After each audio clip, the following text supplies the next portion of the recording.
Quarantine is also an opportunity for people to get to know each other on a deeper level. You need to talk about the expectations of your culture. You don't want to leave it until last minute when you guys are getting ready to get married. That's when all these things are popping up and it's like, well, I didn't know this. Why are they expecting me to do this? Finances can make or break a relationship. I tell you now for free, it's time for you to evaluate your negotiables and your non-negotiables. It doesn't mean that because you're with someone in a relationship that you have to forget yourself.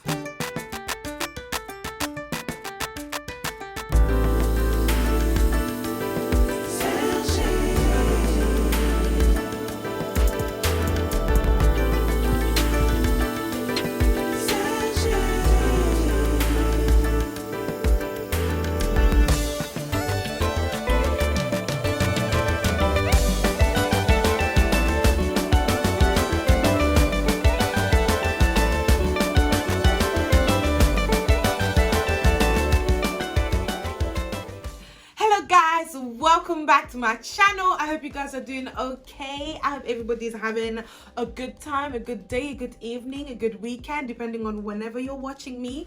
I'm doing well by God's grace, as you can see. If you're new here, hey, welcome to my channel. My name is Sergine. You can just call me Serge. My channel is about motivating people becoming the best version of themselves in every area of their lives. So please go ahead and subscribe to my channel, like, share. Follow me on my social media platforms so we can keep in contact. And also, I just want to say thank you to my subscribers for sticking with me and just for subscribing to my channel, for watching. I appreciate you all so much. May God bless you.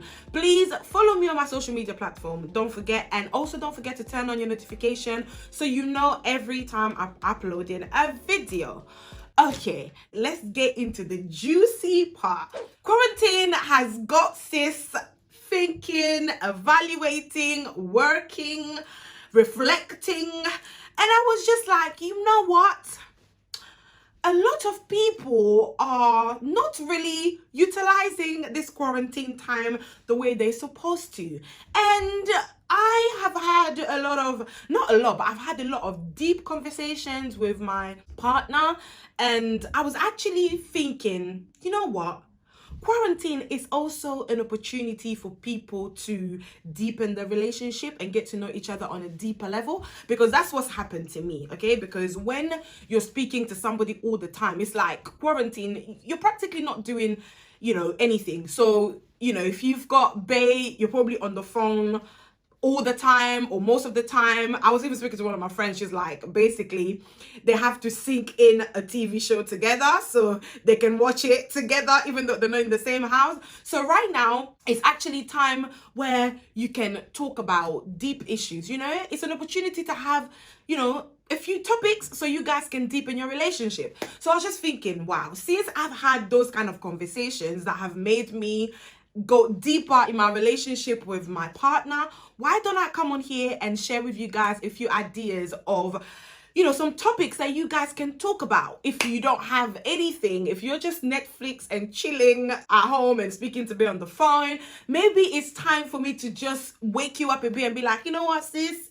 You know what, dude? Maybe you should consider this topic and have deeper conversations, okay? So I decided to come on here and give you guys a few ideas of topics that you guys can, explore together while on quarantine.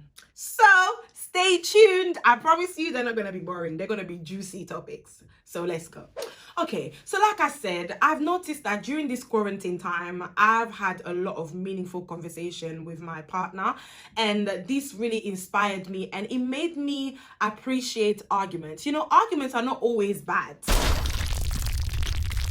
What? They're not always bad, because sometimes they bring about deeper issues for you guys to get to know each other, for you guys to communicate and get to know what ticks the other one. I've had at least 2 major arguments in my relationship during quarantine, and I thought, you know what, I'm gonna come on here and encourage you guys.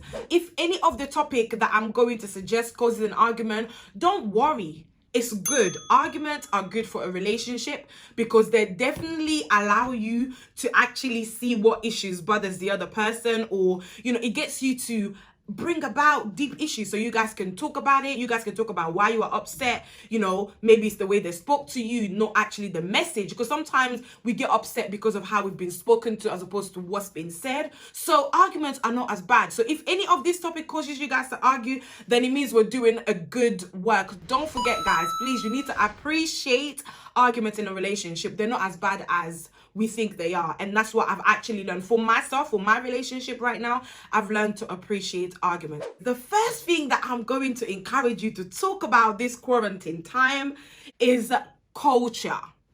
Explaining your culture to the other person. Listen, this thing right here is very, very important, okay? You need to basically talk about, because culture is big. But the stuff that you can talk about, especially if you're in a relationship that is leading to marriage, you can talk about the expectation of your culture. Like, if you guys are like African, let's say you're Congolese and he's from Ghana, or even if you're from the same country, let's say you guys are from Nigeria and then he's Igbo and you're Yoruba, you need to talk about the expectations of your culture when you guys are going to get married, because these things are very, very, very important.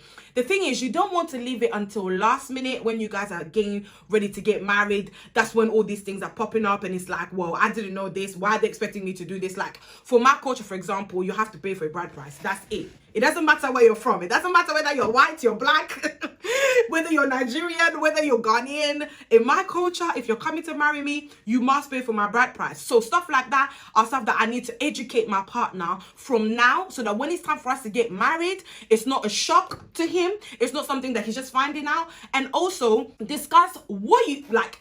If you don't like that aspect of their culture, talk about it. Talk about why. If you don't like the fact that you have to pay for a bride price, then say, well, why do I have to pay for a bride price? And then that can cause like a deeper conversation of why, how it started. Even if you don't understand it, then you can just be like, you know what, I don't understand why you have to pay for my bride price. That's just how my culture is. And if you really love that person, you can either respect their culture and be like, you know what, I respect your culture, but I don't agree with it. But at least you're informed, as opposed to not knowing what you're expecting when you're about to get married. Because these things, we don't talk about it. We allow being in love blind us all, and we don't talk about certain things. And when it's not time to do it, that's why you see a lot of relationships have breakdowns when it's time to marry, because it's like, well, why am I having to do this? Or why do I have to come and kneel to your family? I can only kneel to God. All these things, you need to talk about it. It's very important. So make sure you explain each other's culture to each other and each other's culture's expectation, so you guys know when it's time for you to get married. Another thing why talking about your culture is important is because regardless of where you are, your culture plays a huge part in the way you behave, in the way you understand things. So it's very important for your significant other to understand that, so that they can understand why you behave a certain way sometimes,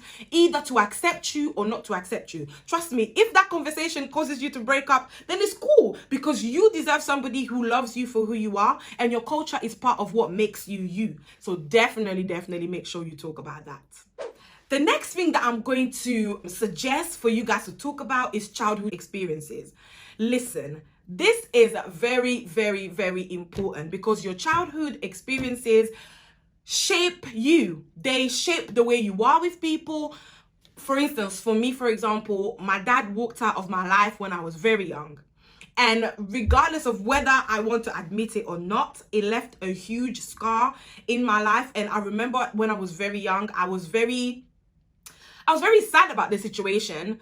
But growing up, it made it hard for me to trust people to stay in a relationship with me. So I had trust issues, and I was insecure, and I needed a lot of reassurance in a relationship, because I just didn't think I was good enough for somebody to stay. I mean, if my own father that gave birth to me didn't stay, why would anybody else stay? This really affected the way I behaved and the way, I was in a relationship. So talking about my childhood experience is very important, because if I'm displaying certain behaviors of lack of trust, or wanting to be reassured all the time, or feeling insecure all the time, then it helps my partner provide me with the patience that I need, so that I can grow, so that I can become better.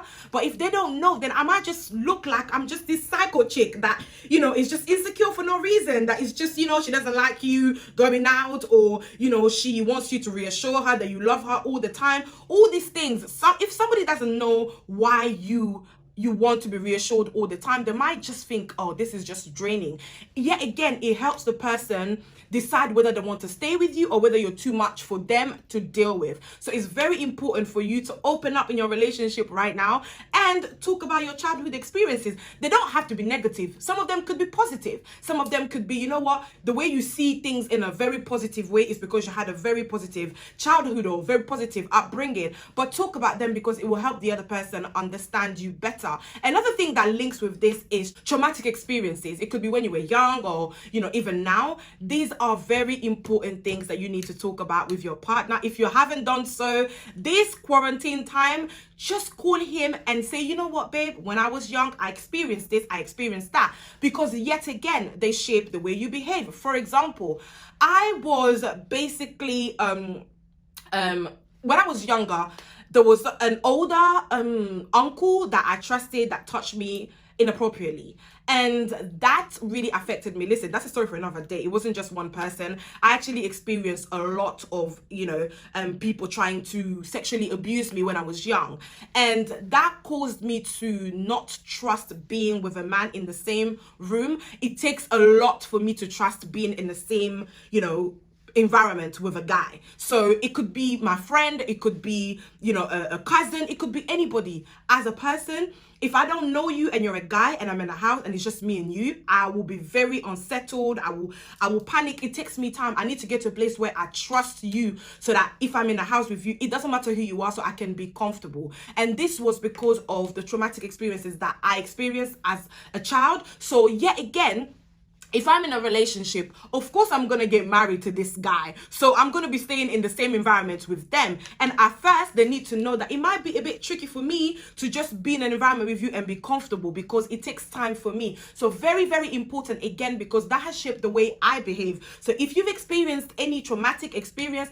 make sure that you share that with your significant other right now so that he can understand why you might come across weird, why you might come across as a difficult person, why it takes you long to trust people. This is the time for you to talk about these things.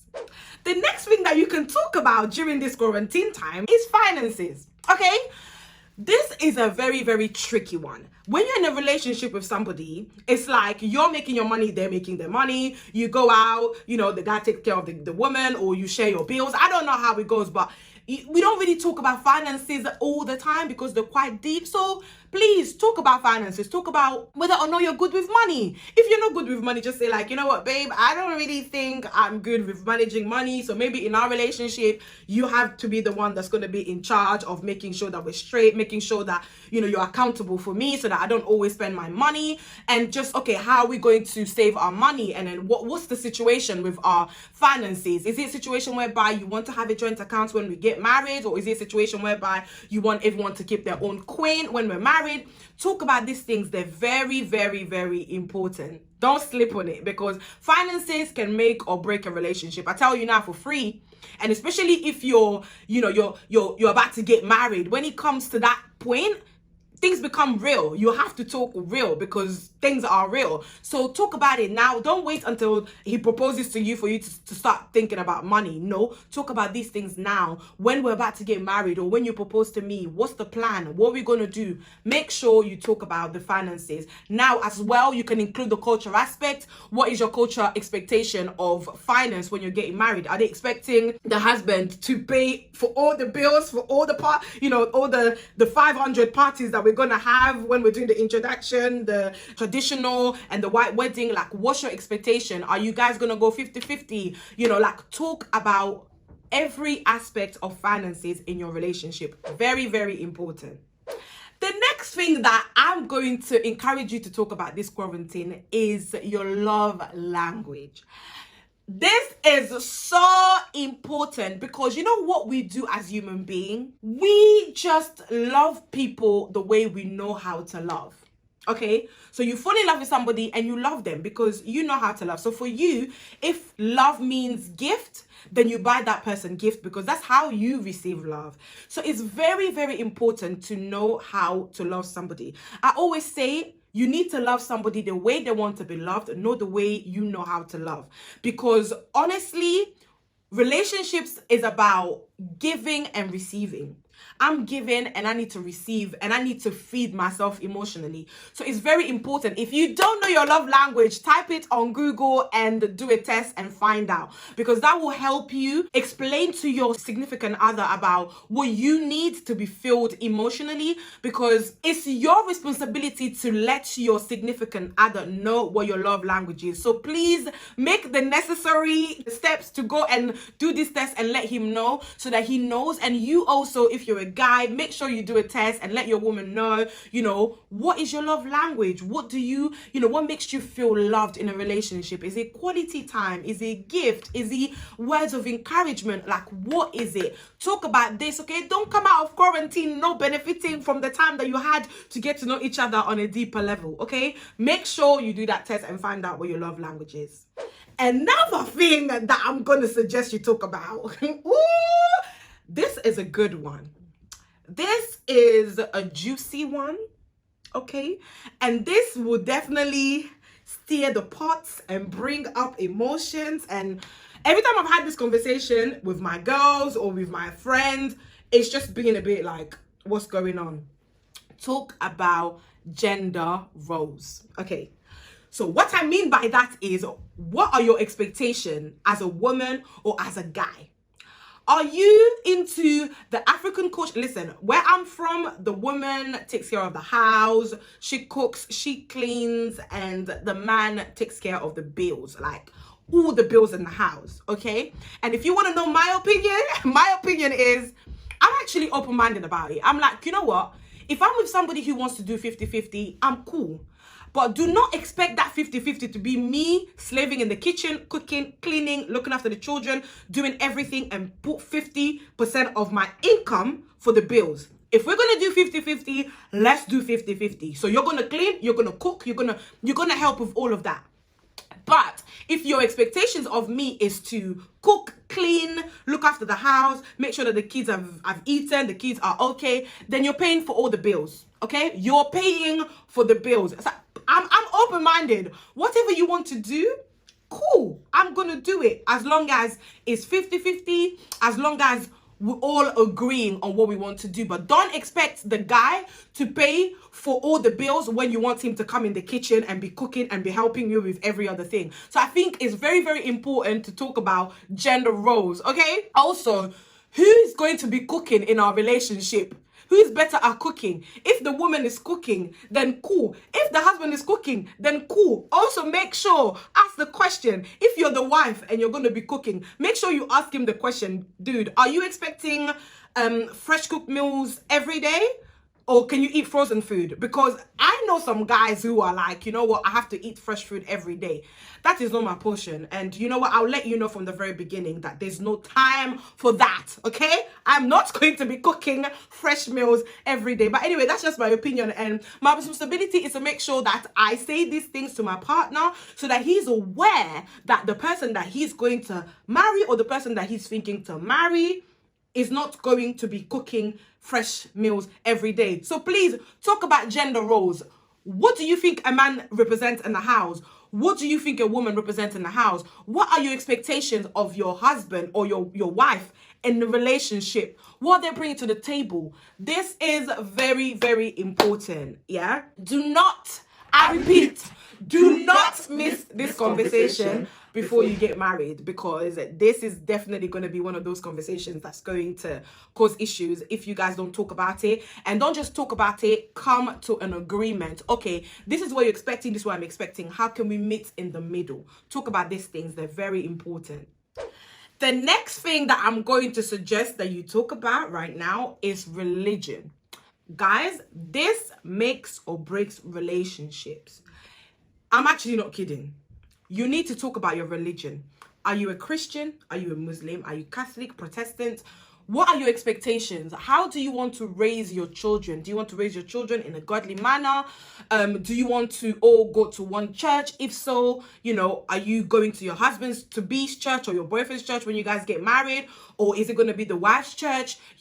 talk about these things. Like, are you serving in church? Like, there's another thing as well where I feel like, you know, the expectation is for the woman to follow the husband's church. But sometimes we women serve a lot at church, and sometimes I feel like if I'm going to a church whereby I'm a praise and worship leader and I'm part of the, you know, part of the choir, part of the usher team, part of the media team, and I'm very involved in my church, and you don't do nothing and just, you know, at your church and you're just like a normal member, then I think I will talk about it and try and convince you if it's okay for you to come to my church because I'm serving. So I feel like stuff like this, you need to talk about it, because even though the expectation is for the wife to go to the husband's church, sometimes for me, it doesn't really make sense if I'm the one that is doing a lot and have a lot of responsibility in my church. I think it's okay to have that conversation and convince your bae, you know, when you get married, if they can move to your church. That's very important. Also talk about how you want to raise your children. Do you want them to go to Sunday schools? Do you want them to grow up in an environment where is God-centered?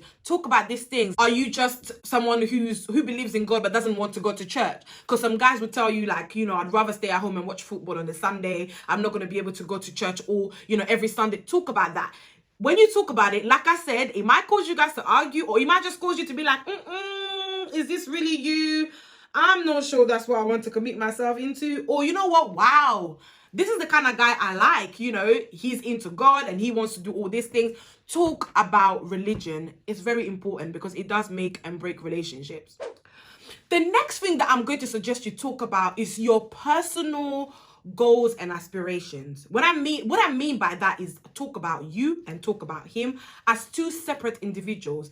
I feel like sometimes people forget that you're actually two different individuals when you're coming in a relationship. Yes, for sure, you're working together to become one. You're working together so you guys can be able to compromise and live together and get married and have children and all that good stuff. Yes, but you are still two different individuals that have different goals, different aspirations for your life.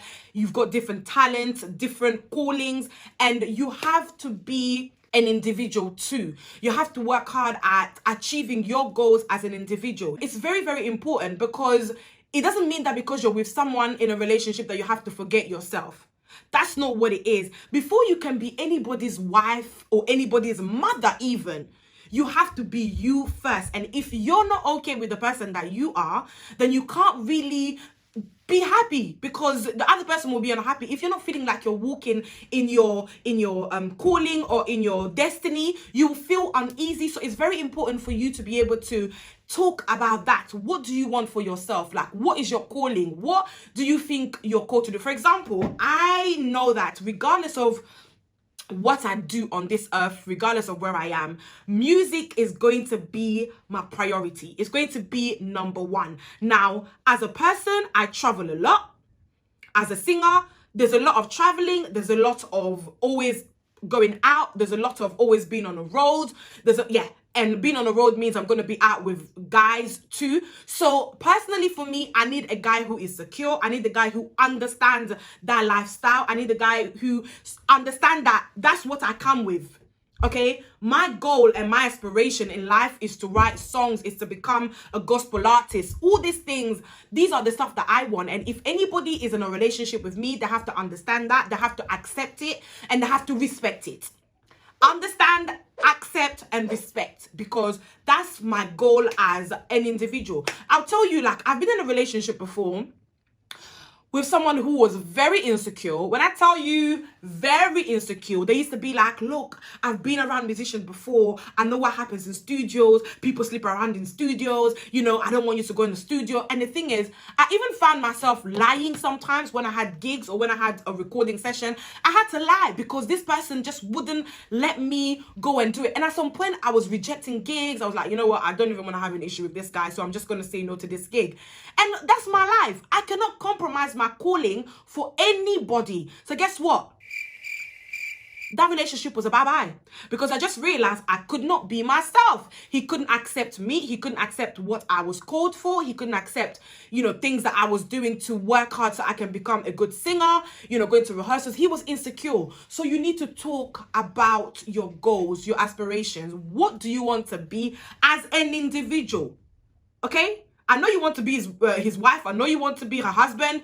But what do you want to be as an individual? Talk about that. It's very, very, very important, because you're going to need your significant other to accept you for who you are and know what they gain themselves into. They know that you're coming as a package and you're not just coming as somebody who's coming to complete them. Because you are a complete being, or you have to work hard at being a complete being before you can complete anybody. Okay? Right. The last thing that I want to encourage you to do, and this one, I want to encourage you to do it by yourself, but it's regarding relationship. You can do it with your partner if you want to, but I don't know. But I think this quarantine time is time for you to evaluate your negotiables and your non-negotiables. And the reason why I say that is because I've noticed, from my experience, I've noticed that sometimes you can fall in love with somebody, and I'll give my example. I was in a relationship and it was a very abusive relationship. And honestly, I came out of that relationship very broken, very insecure. He wasn't what I wanted in my life. He was not the kind of person that I dreamt of being with. I just played myself because I was in a relationship with this person for like 3 years, and he affected me. And I think when I came out of that, because it was an abusive relationship, anything that was above being abused, above being insulted, above being slapped was a best relationship.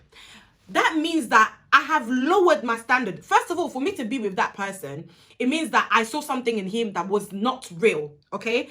And then I fell for that person, and I was now in a relationship with that person for 3 years, and I was treated like I was nobody, basically. So I've come out of this relationship feeling insecure. So knowing me, I knew that before going into that relationship, I wanted a guy that was going to love me, respect me, honor me. I had all this good list about the guy I wanted to be with. But when I came out of the relationship, I was insecure, and I just wanted a guy that was better than my ex. So what I'm trying to say, I hope I'm making sense, is that sometimes life experiences or the people that you date make you lower your standards of what you want to be or who you want to be with. And because you've just been treated like rubbish, basically, the next person that comes into your life, if they're a little bit better than the one that you dated before, you think this is the best relationship. So right now, I want to challenge you to evaluate and reevaluate your negotiables and non-negotiables.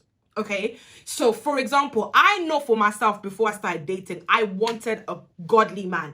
I didn't want a Christian. I wanted a godly man who had a relationship with God.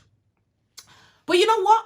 When I look at the people that I dated, they were Christians, but they weren't godly. So when I came out of my relationship, my previous relationship, I had to evaluate and say, okay, I can't just be dating any random person that is coming my way. Now I need to think about what my standards are. What are they? And bring them back up to my face. And if a guy that came into the picture wasn't meeting these standards, it wasn't happening. So I'm encouraging you to evaluate your relationship right now. Think about what your negotiables and non-negotiables used to be before. If you tick the boxes, then keep it moving. If you don't, then you know you need work. I think when I'm talking about expectations as well, I'm not talking about materialistic stuff, okay? Because sometimes people can just be wild here and be like, you know what, he needs to have a car, he needs to have a house, he needs to have money, he needs to have this, and, you know, to each to their own. But I think some expectations are a bit like, oh, girl, I don't know what you're thinking. I'm talking about serious stuff like, you know, qualities in a person, you know, stuff like that. So I'm going to encourage you to use this time to evaluate your negotiables and non-negotiables. And also, you can do it with your partner. Talk about it. It will actually be good to talk about, because I'm realizing that there's nothing that you can't talk about in a relationship. You know, you should be able to talk about everything in a relationship, even if they're very uncomfortable. You know what? Actually, I changed my mind. You guys can talk about it together. You can evaluate your negotiables and non-negotiables and actually say, are we good for each other or are we not? And if we are not, how can we work hard to becoming that person that, you know, we want to be so that we can be able to please each other. I hope that made sense. Anyways, guys, I hope you enjoyed that video. Please give me a thumbs up if you liked it. Please let me know how this conversation goes with your significant other. I really want to know how it goes. And remember, if this causes you to have a little argument here and there, it's not bad. Arguments are good for relationships because it's going to get you guys to talk about deep issues. So I'm gonna sign out for now. I really hope you enjoyed it. Please don't forget to subscribe, like, and share. Tell a friend to tell a friend. Turn on your notifications so you know when I'm posting. Follow me on my social media platforms so we can keep in contact. And yeah, I'm gonna sign out for now. God bless you, and I'll see you in my next video. Take care. Bye.